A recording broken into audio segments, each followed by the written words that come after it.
Bonsoir à tous, je m'appelle Lise et aujourd'hui on va parler bouquins. Donc aujourd'hui, point lecture de la première partie du mois de juillet. J'ai lu 4 bouquins en tout, donc c'est parti.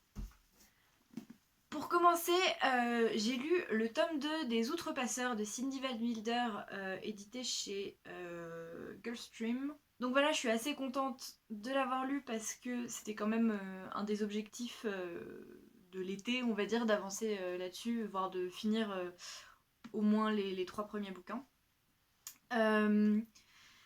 Alors j'avoue que j'ai eu du mal, j'ai été pas mal déçue par rapport au premier tome parce que, ben oui évidemment, moi ce qui m'avait plu dans le premier tome, c'était tout le côté Moyen-Âge et du coup tout ce qui n'est pas là-dedans, puisque ben maintenant on est revenu à l'époque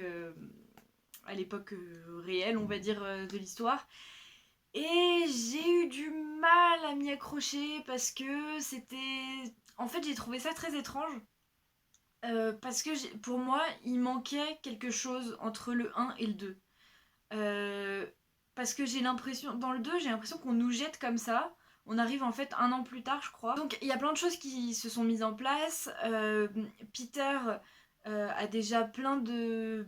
disons, d'idées. Il a fait tout un cheminement qu'on n'a pas pu suivre et qu'il faut, disons, prendre comme ça pour acquis sans tout à fait comprendre, comment dire, sans comprendre pourquoi il pense comme ça, quelles sont ses décisions. Enfin, on comprend assez vite, mais j'ai trouvé que, ouais, il manquait toute une partie de l'histoire. Alors je comprends que quand on est auteur, on fait des choix de garder, d'enlever certaines choses.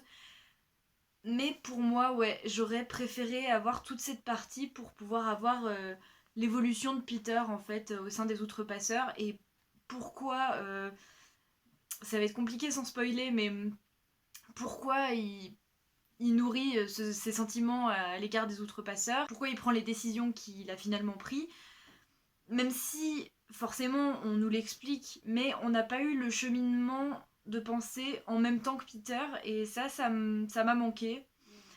Ensuite, toute l'histoire entre Peter et la fille, je sais déjà même plus comment elle s'appelle. J'ai mis beaucoup de temps à me rentrer dans l'histoire. J'ai mis beaucoup de temps à accepter la situation telle qu'elle était. C'est très bizarre, mais voilà, j'ai eu beaucoup de mal. Mais au final, une fois que j'ai été dedans, j'étais quand même contente d'avoir poussé un peu. De m'être forcée parce que finalement j'ai réussi à rentrer dans l'histoire et du coup j'avais envie de savoir la suite et j'ai très envie de lire le 3e tome. Je vais essayer de pas trop tarder à le lire, comme ça sera fait et puis de toute façon j'ai très envie de savoir la suite donc c'est le principal. Ensuite, j'ai enchaîné avec une relecture de Harry Potter et le Prince de Sang-Mêlé. Parce qu'en fait, toute cette histoire, en fait, finalement, les 4 premiers tomes, je les ai lus plein de fois quand j'étais petite. Et après, j'avais attendu d'être au collège pour lire le 5, 6 et 7.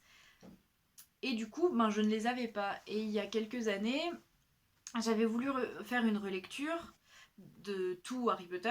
Je les avais donc achetés. Et en fait, je m'étais arrêtée après le 5. Parce que je sais pas, ça m'avait. Peut-être que je les avais lus trop vite, j'avais fait un trop plein, je sais pas ce qui s'était passé. Et du coup, ben j'avais encore le 6 et le 7 dans ma palle, bien que je les ai déjà lus, mais finalement je les avais lus qu'une seule fois. Et donc je sais pas, je pense que après avoir lu les autres passeurs, j'avais envie de me tourner vers quelque chose que je connaissais. Et puis je me suis rappelé qu'à ma relecture, je m'étais arrêtée au 5. Du coup, voilà. Et je suis trop contente de l'avoir relu. Euh, Ça m'a fait trop du bien de me replonger dans Harry Potter.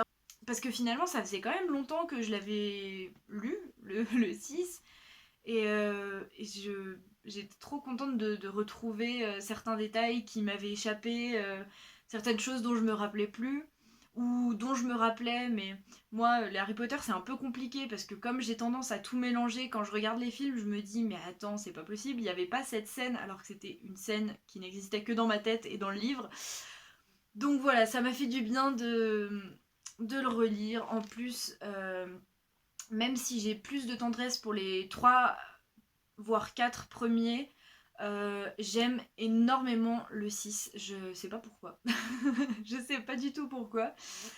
Mais voilà, donc je l'ai dévoré assez rapidement finalement, hein, même s'il fait bien ses 700 pages. Même si moi quand je lis Harry Potter, il y a toujours, je lis les 2 premiers tiers ou 3 premiers quarts très très vite, et après je ralentis l'allure parce que j'ai pas envie d'arriver au bout, surtout au bout du 6, parce qu'on sait ce qui arrive au bout du 6. Mais bon, voilà, ça m'a fait beaucoup de bien et je suis trop contente, donc voilà. Et je pense que je lirai le 7 sûrement soit ce mois-ci, soit le mois prochain, histoire de boucler une nouvelle fois la boucle. Ensuite, en sortant de ce gros pavé qu'est Harry Potter, j'avais, je sais pas, j'avais envie de lire, certes, mais j'avais pas envie de me lancer dans un gros truc ou je sais pas, j'étais pas prête entre guillemets à m'investir dans une grosse histoire ou dans un truc vraiment vraiment long. Je me suis tournée vers Lait et miel de Rupi Kaur, je ne sais pas comment ça se prononce, donc édité chez Charleston. Je crois que c'était pas le bon moment, je sais pas. En fait, j'ai bien aimé, même si ça m'a pas toujours vraiment beaucoup touchée. Euh, Peut-être que je pense que j'aurais aimé lire ça plus jeune, parce que ça ouvre des réflexions que j'ai déjà eues il y a longtemps en fait. Bah, il y avait quelque chose qui l'a pas fait. Et au final, donc il est fait en 4 parties, hein, donc la blessure, l'amour, la rupture et la guérison. Et bon, la blessure, j'étais... voilà, c'est ce que je disais. J'étais là, oui, c'est vrai. Mais bon, voilà, qu'est-ce que tu... Enfin, je sais pas. Après, à partir de l'amour, la rupture, la guérison, ça allait mieux déjà. C'était des choses qui me touchaient plus. Euh, mais disons qu'il y avait... Des fois, j'étais vraiment dedans. J'étais là, oui, ça me transportait vraiment. Et puis, des fois, il y avait des trucs qui tombaient comme un cheveu sur la soupe, on va dire, parce que ça me touchait pas du tout, parce que je trouvais que certaines tournures étaient pas belles du tout, en fait. Euh, D'autant que c'est de la prose, donc tu peux vraiment mettre la phrase exacte, les mots exacts. J'aime tellement quand les mots sont choisis d'une telle manière qu'on puisse pas les remplacer par un autre mot, en fait.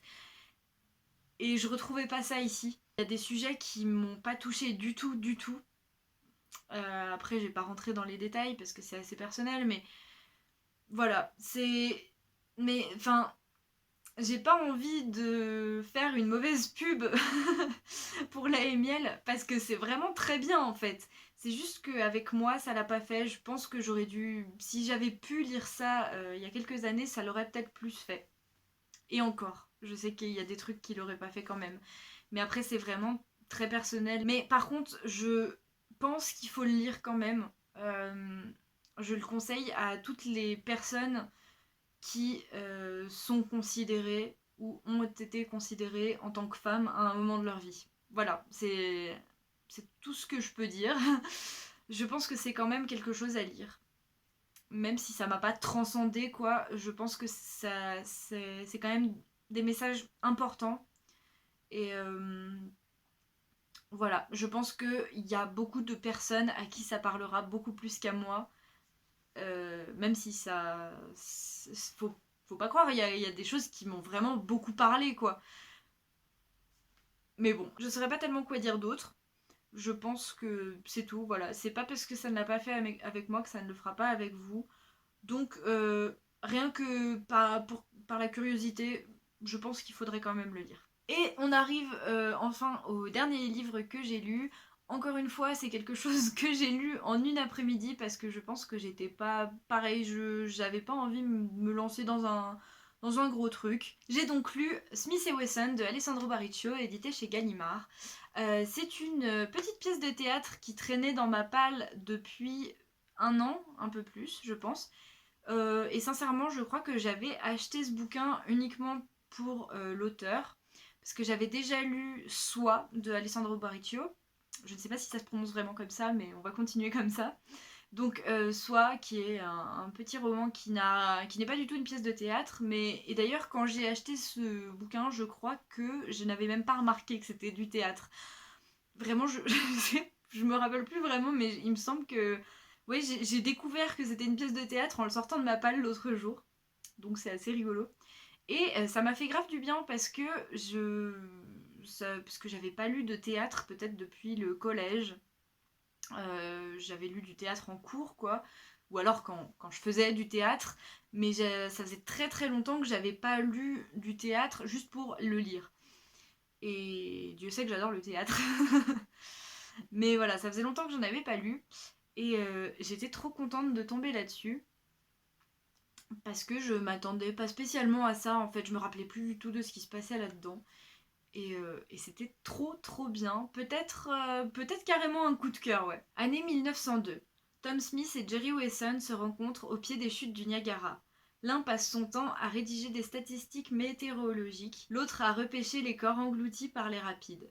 Rencontre exceptionnelle comme celle que les deux types font avec Rachel Green, une journaliste prête à tout pour dénicher le scoop du siècle, même à embarquer Smith et Wesson dans son projet loufoque.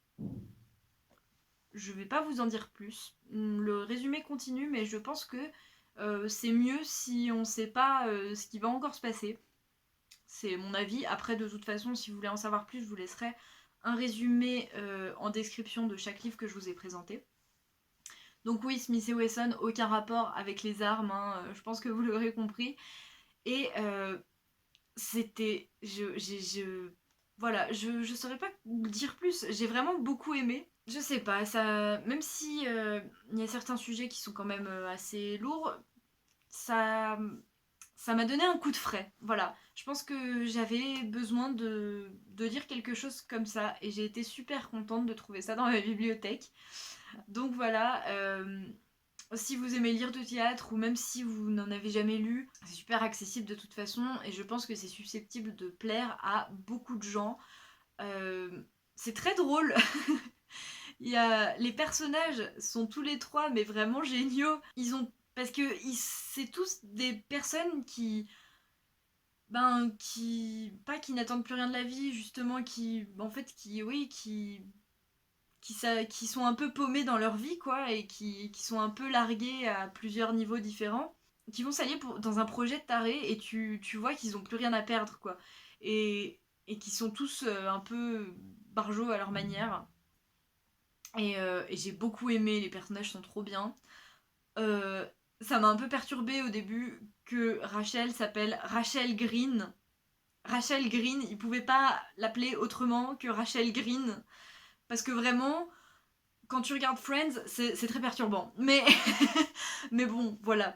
Mais du coup, c'était une très, très jolie expérience. Et je pense que c'est un livre que je suis susceptible de relire assez souvent. Donc voilà, c'était tout pour cette première partie de juillet. Euh, je suis plutôt contente de mes lectures, même si ça a été un petit peu les montagnes russes, mais j'ai pas franchement été déçue. Il n'y a pas eu de grosses déceptions, quoi, donc c'est plutôt positif, quoi. Je vous souhaite de très belles lectures et on se dit à une prochaine. Bye!